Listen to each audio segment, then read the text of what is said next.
صحیح مسلم میں حدیث ہے، نبی صلی اللہ علیہ وآلہ وسلم ایک قبرستان کے پاس سے گزر رہے تھے، آپ کا خچر بدک گیا، یعنی اللہ تعالیٰ نے اس خچر کو دکھا دی وہ چیز۔ کیوں؟ صحیح بخاری میں حدیث ہے کہ نبی علیہ السلام نے فرمایا جب میت کو آپ چارپائی میں رکھتے ہو تو وہ چیخو پکار کرتی ہے بری میت، اور اس کی چیخو پکار زمین و آسمان کی ہر مخلوق سنتی ہے سوائے جن و انس کے، اگر جن و انس سنے تو بے ہوش ہو جائیں۔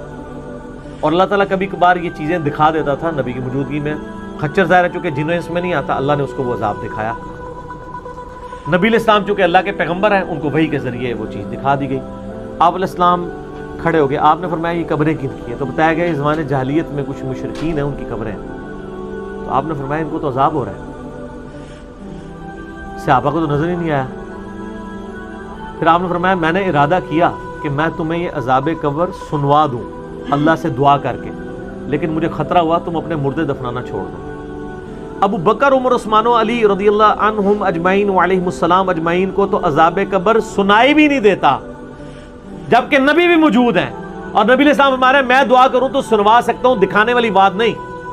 بعد کے لوگ کیسے یہ دعوے کر رہے ہیں سوائے اس کے کہ وہ کذاب ہیں۔ پھر نبی علیہ السلام نے فرمایا سب کے سب اللہ کے حضور جہنم کے عذاب سے اللہ کی پناہ مانگو، تو سب نے کہا اللہ ہم جہنم کے عذاب سے تیری پناہ میں آتے ہیں۔ پھر آپ نے فرمایا تمہارے ساتھ بھی قبروں میں آزمائش ہوگی، اللہ کے حضور دعا مانگو اللہ تعالیٰ تمہیں قبر کے فتنے سے محفوظ کرے، زندگی اور موت کے فتنے سے، دجال کے فتنے سے۔ بلکہ بخاری مسلم میں آتا ہے آپ نے تشہد میں دعا تعلیم فرمائی اللہم انی اعوذ بک من عذاب جہنم ومن عذاب القبر ومن فتنة المحیا والممات ومن شر فتنة المسیح الدجال۔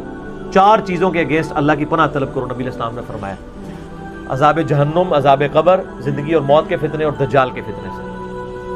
پھر وہ حدیث جو آپ بچپن سے سنتے ہیں، بخاری و مسلم دونوں میں حدیث ہے، نبی علیہ السلام ایک جگہ سے گزر رہے تھے، 2 قبروں کے پاس رک گئے۔ صحابہ نے کہا کیوں رکے؟ فرمایا ان کو عذاب ہو رہا ہے، اور کسی بڑی وجہ سے نہیں۔ ایک بندہ پیشاب کے چھینٹوں سے نہیں بچتا تھا، اور مسلم شریف کے ایک طریق کے اندر آتا ہے کہ وہ پیشاب پردے میں نہیں کرتا تھا، اور دوسرا چغلی کھایا کرتا تھا، اس کی وجہ سے ان کو عذاب قبر ہو رہا ہے۔ پھر آپ علیہ السلام نے ایک درخت کی ٹہنی توڑی، اس کے 2 ٹکڑے کیے اور دونوں قبروں پہ لگا دیے۔ فرمایا میں اللہ سے امید کرتا ہوں جب تک یہ ہری رہیں گی ان کے عذاب میں کمی ہو جائے گی، آپ کے مبارک ہاتھوں کی برکت سے۔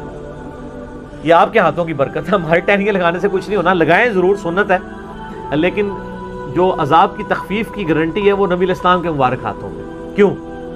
بخاری اور مسلم دونوں میں حدیث ہے، ایک حبشی عورت تھی جو مسجد نبی کی صفائی کیا کرتی تھی،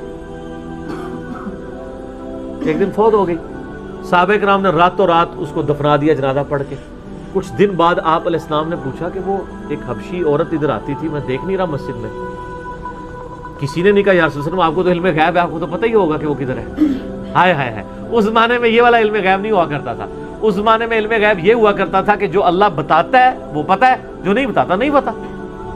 تو نے کہا یا رسول اللہ وہ تو فوت ہو گئی، آپ فرمایا تم نے مجھے کیوں نہیں بتایا؟ حریص علیکم بالمؤمنین رؤوف الرحیم۔ یار مسجد کی صفائی کرنے والا بھی اللہ کے نبی کو کتنا محبوب ہے۔ آپ کے نزدیک سٹیٹس یہ ہے کہ اللہ کے لیے کس کی کمٹمنٹ ہے؟ آپ نے صحابہ کو ساتھ لیا، اس کی قبر پہ گئے، ہائے ہائے ہائے، یہ پروٹوکول ہے سر، دنیاوی منصب پروٹوکول نہیں ہے۔ ایک کالی حبشی عورت بھی نبی علیہ السلام کے لیے کتنی قیمتی ہے۔